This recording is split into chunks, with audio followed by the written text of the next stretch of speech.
Hi viewers, welcome to our channel. ప్రస్తుతం మనతో పాటు దామ బాలాజీ గారు సీనియర్ జర్నలిస్ట్ ఉన్నారు. వారితో ఒకసారి మాట్లాడదాం. నమస్కారం సార్. నమస్తే. సార్, 'పుష్ప 2' మూవీ మరి రేపు రిలీజ్ కాబోతుంది. కాకపోతే ఇవాళ తెలుగు రాష్ట్రాల్లో నైట్ ప్రీమియర్స్ చేస్తున్నారు. అయితే యూఎస్లో ఆల్రెడీ ప్రీమియర్స్ పడిపోయాయి. దాని టాక్ కూడా వస్తుందని అంటున్నారు. మరి యూఎస్ ప్రీమియర్స్ టాక్ ఏ విధంగా ఉంది? దానిపైన మీ రివ్యూ ఏంటి సార్? పుష్ప 2 రిలీజ్ ఈ రోజు నైట్ రిలీజ్ అయింది. దాన్ని ఆల్రెడీ యూఎస్ ప్రీమియర్ షోలు పడిపోయాయి. సో అక్కడ నుంచి చాలా మంది ఫోన్లు చేసి చెప్తున్నారు. నాకు కూడా ఇద్దరు ముగ్గురు ఫోన్ చేశారు. తర్వాత ఫేస్బుక్లో అక్కడక్కడ పోస్టులు కూడా పెడుతున్నారు, స్క్రీన్ షాట్లు పెడుతున్నారు. సో ఒక బజ్ అయితే క్రియేట్ అయింది. ఎందుకంటే అమెరికాలో 1 month ముందు నుంచే అక్కడ ఓపెన్ అయింది అడ్వాన్స్ బుకింగ్. అక్కడ విపరీతమైన క్రేజ్తో అడ్వాన్స్ బుకింగ్ చేసుకుంటున్నారు. రేట్లు ఎక్కువ పెట్టినా కూడా ఎవరు తగ్గట్లేదు. అయితే ఇప్పుడు ఈ సినిమా ఎలా ఉంది ఏంటి అనేది చెప్పుకునే ముందు అసలు దీని రికార్డులు చూస్తే మనకి మతిపోతుంది. ఆల్రెడీ 80 దేశాల్లో 12,000 థియేటర్లలో ఈరోజు రిలీజ్ అవుతుంది. దాని తర్వాత ఒక్క ఫస్ట్ డేని 5వ తేదీకి మాత్రమే 55,000 షోలు పడుతుందన్నమాట. సో అదొక పెద్ద రికార్డు. నెక్స్ట్ రికార్డు వచ్చి కలెక్షన్స్, ప్రీ థియేట్రికల్ కలెక్షన్సే 670 కోట్లు ప్రీ రిలీజ్ థియేట్రికల్ బిజినెస్ అన్నమాట. అది కాకుండా డిజిటల్ రైట్స్ 275 కోట్లు, మిగతా ఆడియో రైట్స్, శాటిలైట్ రైట్స్ అన్నీ కలుపుకుంటే 400 కోట్లు, మొత్తంగా 1060 కోట్లు ఇప్పటికీ ప్రీ రిలీజ్ బిజినెస్ అయిపోయింది. అది కాకుండా టికెట్ బుకింగ్ కూడా 100 కోట్లు దాటేసింది, అడ్వాన్స్ బుకింగ్ టికెట్లు. సో ఈ రికార్డులు క్రియేట్ చేసిన సినిమా ఎలా ఉంది అని చూసినప్పుడు ఇది యునానిమస్గా అమెరికాలో మనకి రివ్యూ వచ్చింది. అమెరికా రివ్యూ చెప్పేది ఏంటంటే యునానిమస్గా ఇది బ్లాక్ బస్టర్ మూవీనే.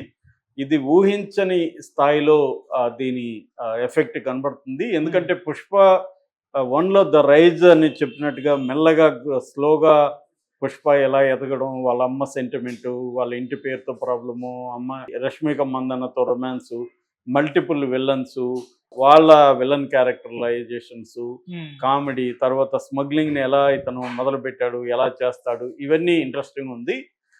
అయితే దాన్ని మించి ఉంది ఇది. దీంట్లో యాక్షన్ సీక్వెన్స్ ఇప్పటి వరకు సుకుమార్ సినిమాలోనే కాదు, తెలుగు సినిమా చరిత్రలోనే ఈ స్థాయి యాక్షన్ సీక్వెన్స్లు మేము స్క్రీన్ మీద చూడలేదు అని వాళ్ళు చెప్తున్నారు. అంటే హాలీవుడ్ని తలదన్నే విధంగా ఉన్నాయనేది. సో దీంట్లో ఇక స్క్రీన్ ప్లే విషయానికి వస్తే కూడా సుకుమార్ దీని మీద దాదాపు 1 year పాటు సెకండ్ పార్ట్ మీద స్క్రీన్ ప్లే మీద వర్క్ చేశాడు. స్క్రీన్ ప్లే చాలా ఇంట్రెస్టింగ్గా తీసుకెళ్ళాడు. ఎక్కడ కూడా బోర్ అనేది లేదు. 3 గంటల 20 నిమిషాలు ఉన్నా కూడా జప్పుమని టైం పాస్ అయిపోయినట్టు అనిపించింది తప్ప ఎక్కడ ల్యాగ్ అనో బోర్ అనో లేదు. ఎందుకంటే యాక్టర్ల పెర్ఫార్మెన్స్, ముఖ్యంగా అల్లు అర్జున్ కూర్చోబెట్టాడు సినిమాని. అల్లు అర్జున్ భుజస్కంధాల మీద మోసాడు. అల్లు అర్జున్ కి ఎంత టాలెంట్ ఉందనేది ఈ సినిమాతో నట విశ్వరూపం చూపించాడు.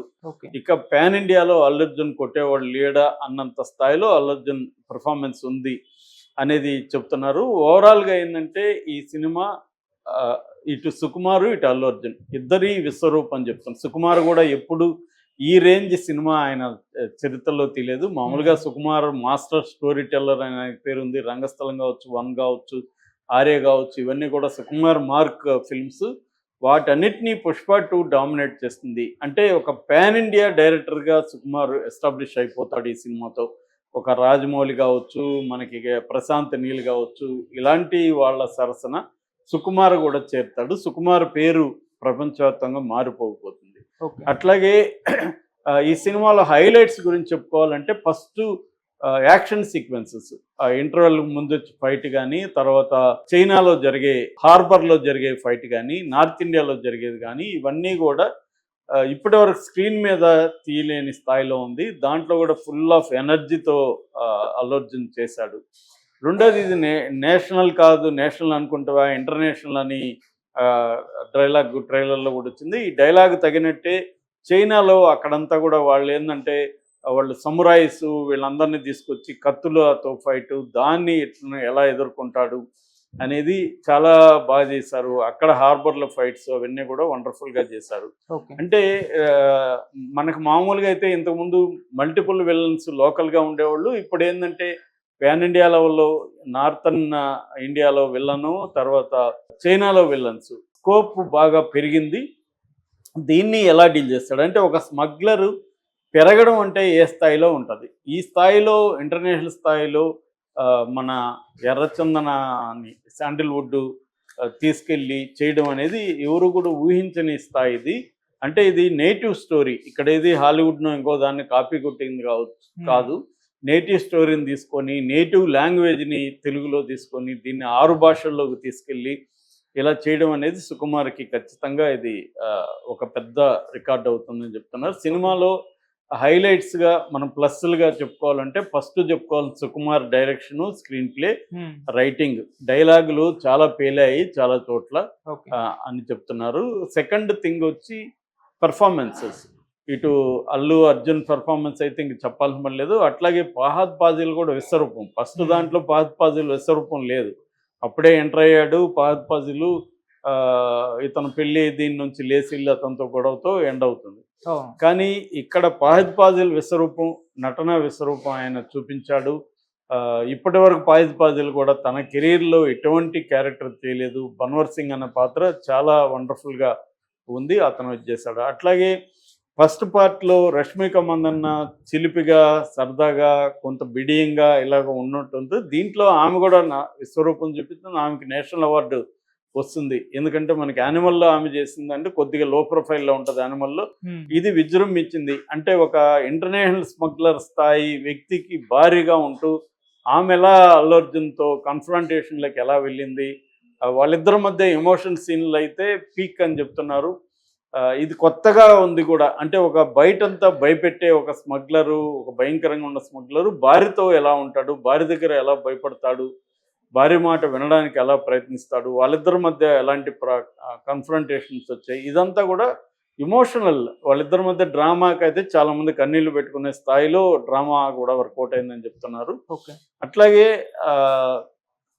ఈ మిగతా యాక్టర్స్ అందరూ కూడా బ్రహ్మాండంగా చేశారు అనేది అక్కడ ఈ అనసూయ కావచ్చు, మన జగపతి బాబు కావచ్చు, ఇలాంటి ఆర్టిస్టుల కూడా బ్రహ్మాండమైన స్కోప్ ఉందనేది చెప్తున్నారు. ఇక యాక్షన్ సీక్వెన్స్ అయితే అన్నిటికంటే హైలైట్ మన తిరుపతి గంగమ్మ జాతర బ్యాక్డ్రాప్లో గంగమ్మ మారువేషంలో ఉన్న ఆల్రెడీ ఫోటోలు, విజువల్స్ వచ్చాయి. అది చాలా పెద్ద సీక్వెన్సు, దాన్ని వండర్ఫుల్గా చేశారు. సింగిల్ షాట్ సీన్ అయితే చాలా బాగా వచ్చిందని చెప్తున్నారు. అట్లాగే పాటలు కూడా బయట వినడానికంటే స్క్రీన్లో చాలా చూడడానికి, అసలు మామూలుగా పాటలు వస్తే బయటకు వెళ్తారు, కానీ ఇది ఏంటంటే బయటకు వెళ్ళని విధంగా అట్రాక్ట్ చేసింది అనేది చెప్తున్నారు పాటలు. ఫస్ట్ పుష్ప 1తో పోలిస్తున్నంత గొప్పగా లేవు, ముఖ్యంగా స్పెషల్ సాంగ్ కిస్సిక్ కానీ. విజువల్గా మాత్రం అమ్మాయి శ్రీలీల, అల్లు అర్జున్ పోటీ పడి డ్యాన్సులు వేయడం ఎరగదీశారు. ఎందుకంటే శ్రీలీలకి ఇప్పటి వరకు ఇటువంటి డ్యాన్సులు వేసేవాళ్ళు ఎవరు దొరకలేదు. ఫస్ట్ టైము శ్రీలీలను మించిపోయే విధంగా అల్లు అర్జున్ వేయడం, దానికి తగినట్టుగా ఆమె కష్టపడడం, ఇవన్నీ కూడా కనబడుతుంది. అందువల్ల విజువల్గా మాత్రం చాలా సాంగ్స్ బాగున్నాయి. ఇక బ్యాక్గ్రౌండ్ స్కోర్లో తమిళ అతను సిఎస్ అతను చేయడం, శామ్ చేయడం, ఇక్కడ ఏం చేయడం, వీళ్ళిద్దరి బ్యాక్గ్రౌండ్ స్కోర్ కూడా చాలా సీన్లలో బ్రహ్మాండంగా ఎలివేట్ చేసిందని చెప్తున్నారు. ఇక కెమెరా వర్క్ కూడా ఆయన పోలిష్ కెమెరామెన్ చేశాడు. చాలా వండర్ఫుల్ లొకేషన్స్, రస్టిక్ ఫీల్ని పట్టుకోవడం, అట్లాగే ఇంటర్నేషనల్